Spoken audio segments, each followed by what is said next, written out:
Hello everyone, আমি একটু সেলাই করতে বসেছি। আমার কালকে ষষ্ঠী ছিল, ভীষণ গরম দিয়েছে কালকে। আমরা তো ষষ্ঠীতে যাইনি কোথাও, আমরা বাড়িতেই আছি। ওই ছেলেদের একটু রান্না বান্না করে দিলাম, ওরা ওইটা খেয়েছে। ওরা ওটা বোঝেই না ষষ্ঠী কী। ষষ্ঠী তো ওই জামাইদের,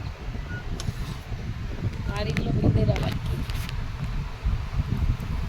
আমার শরীর খুবই খারাপ। কালকে আমি রাত 7:30 গেছি ডাক্তার দেখাতে, 9:30 দিকে এসছি।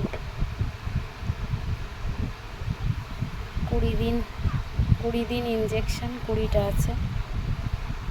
আর ওষুধ তো দিয়েছে, মানে 8 রকমের ওষুধ।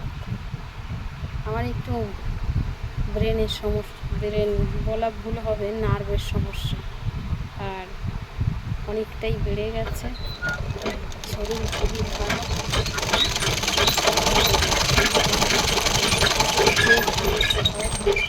এই নাইটিটা দিয়ে গেছে পাশের বাড়ির এক ভাই বোন, ওর সে পাগল হয়ে গেছে, নাইটিটা ওর লাগবেই, নতুন নাইটি।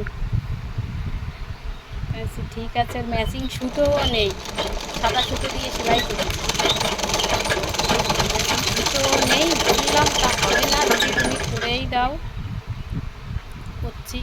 গরমে সবাই সাবধানে থাকবে, খাওয়া দাওয়া কম করবে, কিছু করার নেই, বাঁচতে হবে আগে। আমি এই কাজটাই করবো, করে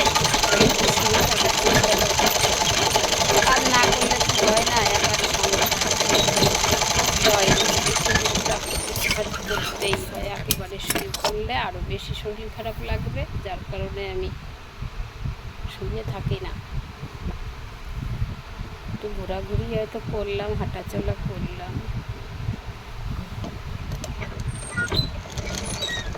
কাজটা করি, সবাই সাবধানে থেকো।